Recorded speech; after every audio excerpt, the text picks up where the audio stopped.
Healthy life style کے لیے stress کو اوائڈ کریں.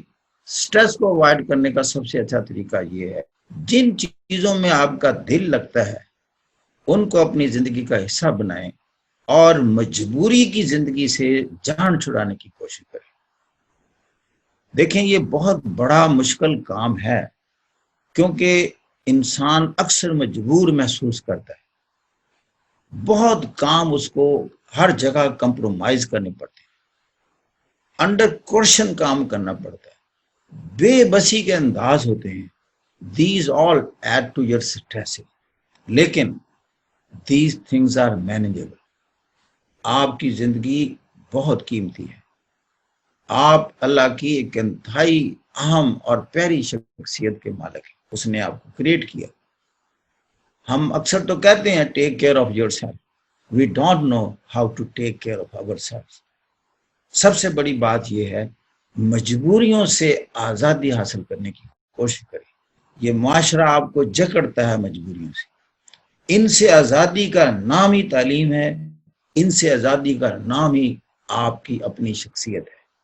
جتنی آپ کمپلشنز میں ہوں گے، نہ آپ میں کریٹیوٹی رہے گی، نہ آپ فزیکلی فٹ رہیں گے، نہ آپ مینٹلی فٹ رہیں گے، نہ اسپرچولی فٹ رہیں گے، نہ انٹلیکچولی فٹ رہیں گے. تو لہذا ہر مقام پر آپ کی پرفارمنس بلو سٹینڈرڈ رہے گی. سب سے پہلے تو معاشرے کی کلچز سے آزاد کریں. اس کا بہتر طریقہ کیا ہے؟ آپ ایسی آٹو بایوگرافیز پڑھیں جن لوگوں نے اپنی زندگی کو آزاد کیا. یہ پازیٹیو چیزیں انکلکیٹ کرتی ہیں. پھر آپ قرآن مجید کا ترجمہ پڑھیں. اللہ تعالیٰ آپ کو آزاد کرے گا دنیا کے کلچر سے. تیسرا، ایسی ایسوسیشنز میں رہیں، ایسے انٹریکٹو فیسز میں رہیں، ایسے کولیگز اور فرینڈز میں رہیں جو حوصلہ دینے والے ہوں، جو اس معاشرے میں زندہ دل ہو کر جرت کے ساتھ جینے کے ایپیسوڈ میں رہتے ہیں. ان کی کمپنی آپ کو بھی ویسا بنائے گی. ڈپریسنگ، آلویز کمپلیننگ، فرسٹریٹنگ، ڈیمورلائزڈ لوگوں سے اوائڈ کریں. یہ آپ کو بھی لے بیٹھیں گے. بجھے ہوئے دل، فرسٹریٹڈ اور شکست کشدہ دل آنسر شیٹ پر بھی ریفلیکٹ ہوتے ہیں. ہم آپ سے باتیں کرتے ہیں، آپ کو فیل ہوگا یہ بندہ کہیں مختلف دنیا میں پلا ہے، لیکن میں آپ کو بتاؤں میں اسی دنیا میں پلا ہوں، انہی کمپلشنز میں پلا ہوں. لیکن میں نے ان کمپلشنز، ان مجبوریوں کو خود پر حکمران نہیں ہونے دیا. انسان تو سوچوں کا نام ہے. میں کیوں معاشرے کو حکمران بناؤں اپنے اوپر؟ میں معاشرے کی ویلیوز سے کنفرنٹ کر رہا ہوں، جنگ کرتا ہوں. میں ان ساری ویلیوز کو غلط سمجھتا ہوں جنہوں نے انسان کو قید کیا ہوا، جنہوں نے طاقتور کو غلط قسم کے اختیارات دیے ہوئے، جس نے دولت کو اختیارات دے دیے، جس نے آپ کی کنیکشنز کو اور انفلوئنسز کو اختیارات دے دیے. I fight with the connections and influentials. یہ میں پاور نہیں سمجھتا.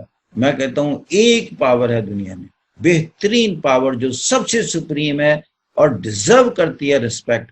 That is the power of morality, integrity and character. اور وہ کیا ہے؟ کبھی morality, character اور integrity کی تعریف سنی آپ؟ اس کی سب سے بہترین تعریف ہے how much beneficial you are for the society. You tell me, the person who is not beneficial for the society, what the use of that person is or she is totally trash. He may be billionaire, what the use of that? جو بندہ society کے لیے جی رہا ہے، اس کی growth اور development میں role ادا کر رہا ہے، that the gem of the personalities. ابھی یہ سوال آیا how to say notice to the senior. یہ ہماری بچوں کے لیے پرابلم ہوتا ہے. یہ تھرڈ ورڈ میں بہت زیادہ ہے، کیونکہ تھرڈ ورڈ میں ابیوز آف پاور بہت زیادہ ہے. جو ہی اختیار ملتا ہے تو وہ کیونکہ نفس کے غلام ہوتے ہیں. قانون کی حکمرانی تو ہے نہیں، اور انسٹیٹیوشن آف پبلک اکاؤنٹیبلٹی ہے نہیں. اگر کوئی بچی آواز اٹھائے اس کی کوئی سننے والا نہیں ہے. پھر وہ ان تمام ویکنیسز کو، کمزوریوں کا فائدہ اٹھا کر اس کو انڈیو ڈیمانڈز کرتے ہیں. اب اس کی مجبوریوں کو سمجھتے ہیں، اس کا جاب میرے پاس ہے، اس کی سیلری میرے پاس ہے، اس کی اور مراعات میرے پاس ہیں، یہاں تک کہ کیا یو لیو تک نہیں لے سکتی میری پرمیشن کے. تو اب that chap starts misusing اور abusing his power. The question is how to survive now. اب یہ بتائیں اگر ہم سرنڈر کر دیں تو ہم کیا رہے؟ ہماری قیمت وہ تھوڑے سے پیسے رہی، ہماری قیمت وہ کچھ اس دفتر میں رہتے ہوئے سہولتیں رہیں، ہماری پرسنالٹی تو ختم ہو گئی. ہم تو اپنی زندگی جی ہی نہیں رہے، ہمیں جیسے کہا گیا ہم مان گئے.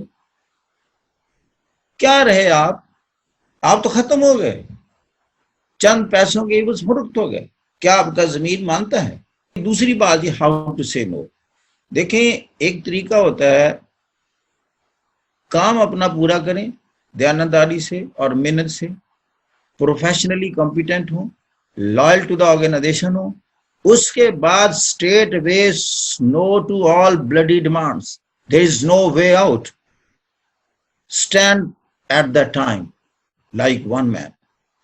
یہی ہمارے نبی کی تعلیم ہے. اور کیا بیچ دیں خود کو، اللہ کے بڑے رستے ہیں. یہ وہ دور ہے جہاں یتیم پلتے ہیں، وڈو پلتی ہے. رشتے بند ہو گئے ہیں، کئی چشمے خشک ہو گئے ہیں، دوسرے چشمے جاری ہو جاتے ہیں، آپ کو معلوم ہی نہیں. میں بتاؤں یہ جو میں باتیں بتا رہا ہوں نا، یہ کتابی باتیں نہیں ہیں، یہ پنجابی میں کہتے ہیں ہڈ بیتی ہیں. اللہ تعالیٰ آپ کو ایسے ایسے ریوارڈ دے گا. سے نو بڑے اچھے طریقے سے. لڑائی کرنے کی ضرورت نہیں ہے، لڑائی کرنے کی ضرورت نہیں ہے. اس کو احساس دلا دو، اس کے بعد وہ اس نے جو کرنا کرے، آپ کے لیے رستے کھلیں. اور اس کو پتہ چل جاتا ہے کہ او شی از ناٹ لائک دیٹ. سیدھی سی بات.